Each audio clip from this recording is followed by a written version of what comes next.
April Furth speaks at a Clark County Learning Lab. On February 23rd, April Furth became Deputy Clark County Manager. Recently, we spoke with Furth to learn about her background, priorities, and role in supervising a variety of departments. Two women stand behind a community development counter while two men stand in front of it. A Clark County control officer opens a crate in the back of a van. A road crew paves a street with asphalt rollers and machinery. Departments, including community development, animal control, and public works. Hello, I'm Jim Demo with Clark County Close-Up. Thank you so much for meeting with us. Thank you. I'm so excited to be back. Well, please tell us about your background. All right. So I've spent almost my entire career leading people and making things more efficient, improving processes, I guess. And I'm deeply passionate about both those things.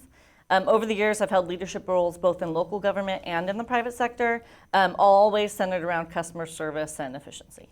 I left Clark County about this time last year to become the administrator for Parks and Outdoor for Chattanooga, Tennessee.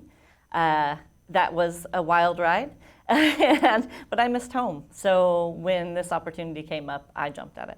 And what were your previous roles in Clark County government? Yeah, I was the community development director for about 4 years. So what made you jump for this job? For the director job? Director job. Yeah, Clark County's growing. And with growth comes opportunity and responsibility. What drew me into this role was the chance to shape how to meet the needs of the residents in this growing environment, whether that's safe infrastructure or responsive services, planning for sustainable future. Sure. I'm also excited about the opportunity to support such dedicated teams. The Clark County staff has always impressed me with how hard they work, and I want to be part of that again. I'm energized by complex challenges, and we have those, so I'm excited to be back. Yes, great. So explain for the viewers, what is the role of the Deputy County Manager, and are you overseeing certain departments? Yeah, so the Deputy County Manager ensures that the county operations run smoothly, efficiently, and with a clear focus on serving the public. I currently oversee community development, public works, and helping to stand up the public defense office for the county.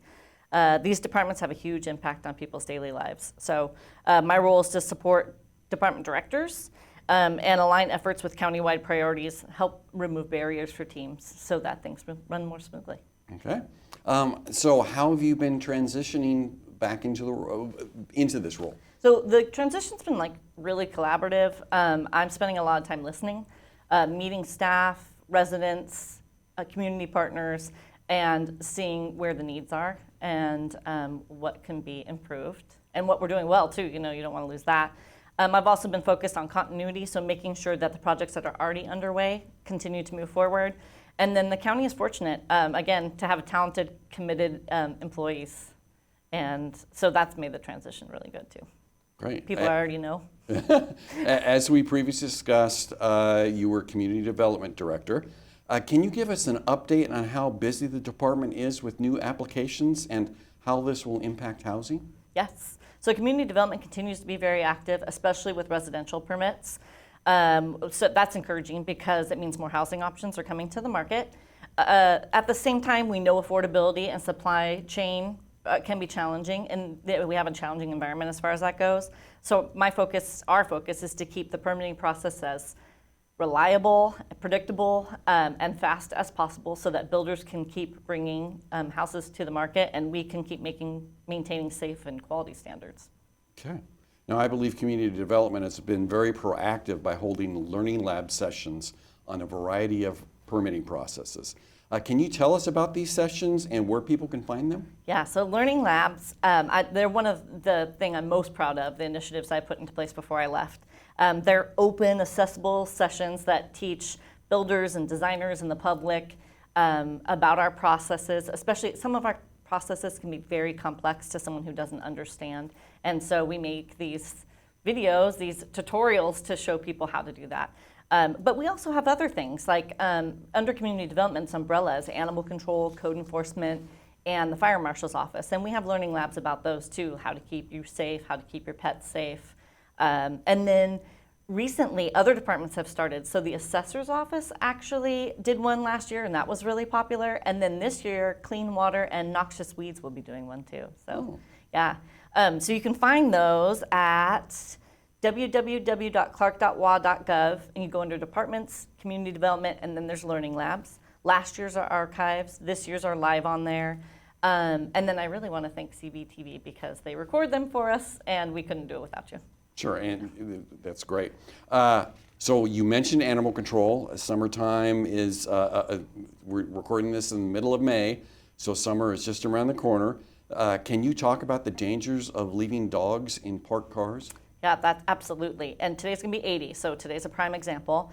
Even on a mild day though, temperatures inside a parked car can get extremely hot really fast and becoming dangerous or even deadly to pets and animals. And dogs can experience heat stroke much faster than people. I always think proportional. That's why kids are effective too. So kids and dogs, the safest choice during the summer is to actually leave your pet at home unless you can bring them inside. Our animal control officers see preventable tragedies every single day, and we just want to keep your animals safe. Okay. And then as a reminder, why is it important to license your pets? Yeah, licensing is one of the simplest things you can do to keep your pets safe. If we find your pet or someone else finds your pet, we can if it's licensed, we can get it back to you without it having to go into the shelter, which can be traumatizing for the animal and expensive to get your animal out. So that prevents that, but it's also critical. We use licensing fees. They're critical to finance the community services that we do, like shelter operations, enforcement, public outreach. It's a small step, but it makes a big difference. And we at Animal Control like to say, if you love your pet, license your pet. Okay. Summer is also a busy time for parks. Can you give us an update on the Louisville Park Shelter? Yes. So Louisville Park is one of our community's treasures and has thousands of visitors who enjoy it every year. It's my personal favorite park. I used to walk it almost every day. We've had a fire there recently in one of our historic structures. It was built before 1940. It's under an active investigation, so I can't share much about that, but the park did reopen on May 13th. And it is unfortunate. Summer is our busiest season, and it was fully booked. And so those that have to be canceled or rebooked in other locations, because all the other structures in Louisville Park were booked too. So, yeah, it's unfortunate. Now, thinking of people go out to parks, they're usually very clean and pristine. Could you tell me how many parks does your team maintain? Yeah, we maintain 111 parks or sites, over 7,000 acres in Clark County. And yeah, a hard-working park staff that keeps those safe, clean, and welcoming. Amazing. Is there anything else you'd like to share with our viewers? Yeah, I just want to say how grateful I am to be back in the community. Clark County is a wonderful place to be and to work and to live. And I'm just committed to making sure our services are for what the residents need and want. And so I'm open to any feedback, and please reach out. If you have feedback, if you even just want a conversation, I'm here. We're here. I'm here to listen. Okay, and what's the best way to contact you? Yeah, that would help. The phone number for the Clark County County Manager Office, which is where I'm at, is 564-397-2232. And then, or you can reach us at www.clark.wa.gov/county-manager. Well, thank you so much for meeting with us, and welcome back. Thank you.